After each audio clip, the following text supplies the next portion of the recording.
جب یہ چیزیں عرف عام کے اندر آنا شروع ہو گئی تو پھر ہر طرح کی خوشحالی آئے گی، ہر طرح کی برکات شروع ہو جائے گی، ہر طرح کے رحمت کے دروازے کھلنا شروع ہو جاتے ہیں۔ میرے آقا و مولا صلی اللہ علیہ وآلہ وسلم سرکار نے فرمایا یہ صدقے کرنے سے انسان کو جو اجر ملتے ہیں وہ اتنا زیادہ ہوتے ہیں جس کا وہ سوچ ہی نہیں سکتے۔ وہ خیرات اتنا کرتے ہیں آسانی کے ساتھ کہ پھر انسان کو خبر ہی نہیں ہوتی، معلوم ہی نہیں ہوتا کہ اس کی نیکیوں کے پہاڑ کیسے بڑھ گئے۔ میرے آقا مولا صلی اللہ علیہ وسلم سرکار کی دربار کے اندر ایک سائل آیا، عرض کرنے لگا کہ یا رسول اللہ صلی اللہ علیہ وسلم میں بھی آپ کی دربار کا ایک سائل ہوں، میری دربار کے اندر میرے گھر کے اندر بھی ایک سائل آیا،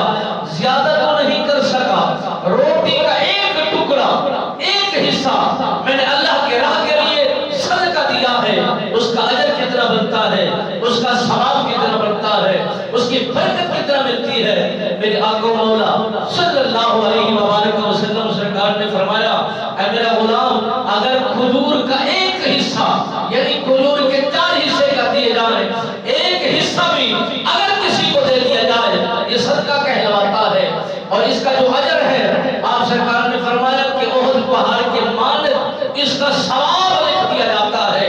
اس کا اجر اتنا خدا عطا فرما دیتا ہے۔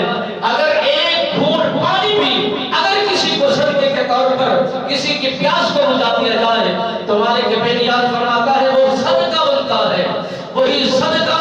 انسان کی بقا کے لیے کافی ہو جاتا ہے، اس کی نجات کے لیے پہلو بن سکتا ہے، اس کی نجات کے لیے کافی ہو سکتا ہے۔ میرے آقا مولا صلی اللہ علیہ وسلم سرکار کے دربار میں اس غلامی رسول رکھنے والے صحابی نے عرض کیا رسول اللہ روٹی کا چھوٹا سا حصہ